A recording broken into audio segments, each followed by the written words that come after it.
2011 was overall a good year for movies. I saw a lot of movies this year, and out of all of them, 10 stand out as being the best of the best.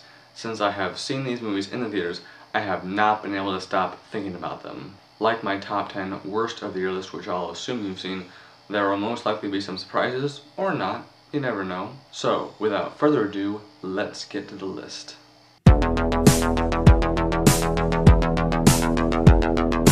Transformers 3.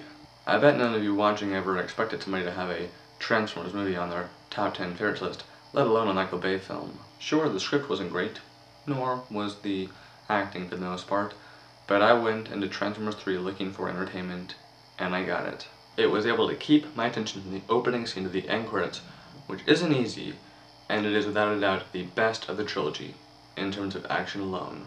3D was really good too. A lot of people complain that they're tired of hearing Shia LaBeouf and the other actors screaming their head off. But ask yourself one thing. Would you honestly be as calm and collected as somebody is while, say, doing yoga, if there were robots all around you shooting everything up, making more noise than a car alarm does in a confined parking garage? I don't think so.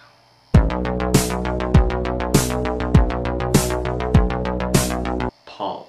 Simon Pegg and Nick Frost are two of my favorite actors, and it was not surprising when looking back at this year's comedies to find out this one made me laugh the hardest. Written by and starring the duo, Paul is by far the best comedy of the year and has one of the best ensemble casts of the entire year. Every single actor has his or her shining moment, and not one of them is disappointing.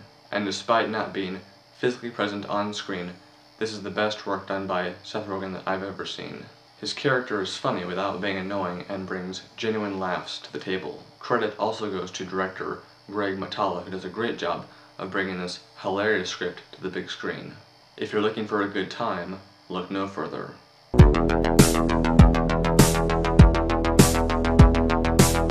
The Adventures of Tintin.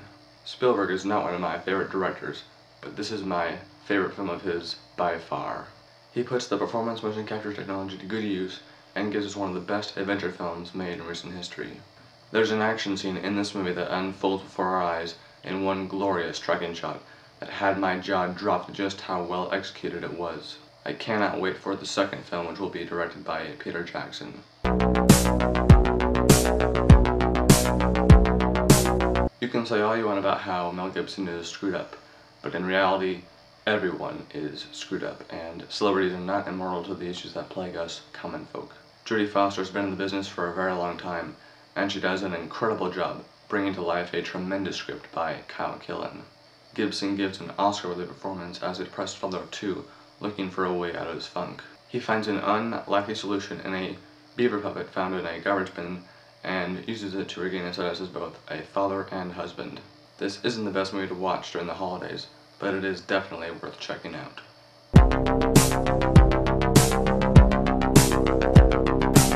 Winnie the Pooh. What makes this film work above all is that the style of animation used is not the CG standard we've all come to expect. From start to finish, this is a joy to watch and had me laughing and smiling throughout its entirety. The voice cast is top-notch, and the writing is some of the best of the year. This is a lovely film, and reminded me why I love Pooh Bear and his collection of friends.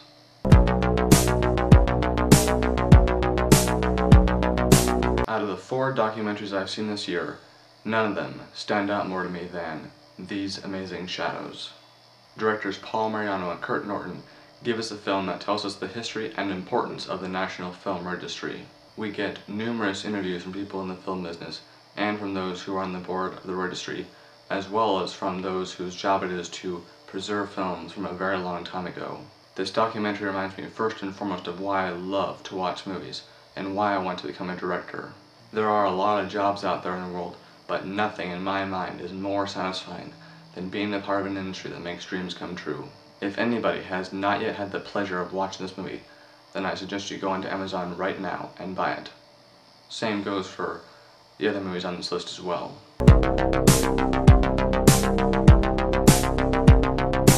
X-Men, First Class. Kick-Ass director Matthew Vaughn has done to the X-Men franchise what Nolan did to the Batman franchise. After The Last Stand and X-Men Origins Wolverine, it's not hard to blame fans for losing faith in the X-Men franchise. What makes this so successful, among other things, is the chemistry between Fassbender and McAvoy, two of my favorite actors who both give fantastic performances as Magneto and Professor X. The story ties in nicely to the Cuban Missile Crisis, and we are introduced to some new X-Men who we spend a little bit of time with, but not enough to fully understand. But hey, that's what sequels are for. First Class is one of the rare films this year that met my expectations and partially beat them. I had an absolute blast watching this movie, and I cannot wait to see where the franchise goes from here.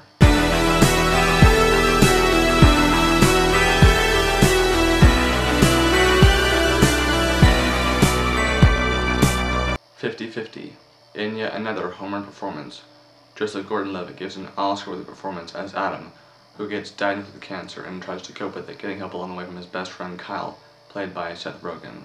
The screenplay, written by Will Reiser, is based off his own personal experience with cancer and how his best friend, Seth Rogen, in real life helped him cope. This is a smart, funny, emotionally engaging film that from the get-go had me caring for Joseph Gordon-Levitt's character. This film deserves nominations for Best Actor, Screenplay, and Picture of the Year.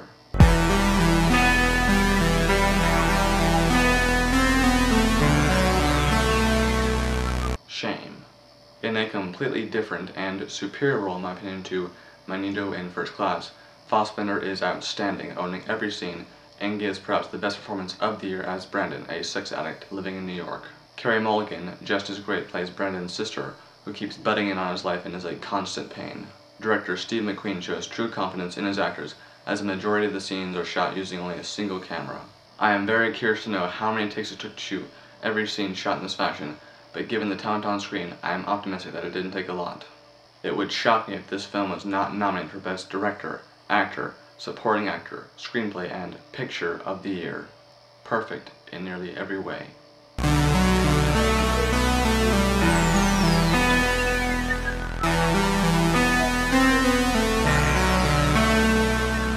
So out of all the films this year, which one impressed me the most? The Rise of the Planet of the Apes. I love Danny Serkis as Gollum and as King Kong, but perhaps his best performance to date comes from his role as the ape known as Caesar, who gets adopted by James Franco, a scientist looking for the cure to Alzheimer's. After the atrocious 2001 release from director Tim Burton, it isn't hard to understand why it's taken a decade for the apes to resurface. But thanks to Rupert Wyatt, fans are now excited more than ever for the next installment in the Planet of the Apes franchise. Of all the great performances this year, Andy Serkis takes the cake because he got me to emotionally invest myself in an ape who only spoke twice during the film. As great as the artist was, this movie proves that you don't need your film to be in black and white in order to have an intriguing silent protagonist. This movie surprised me in more ways than one, and is my favorite movie of the year. I await the sequel in high anticipation.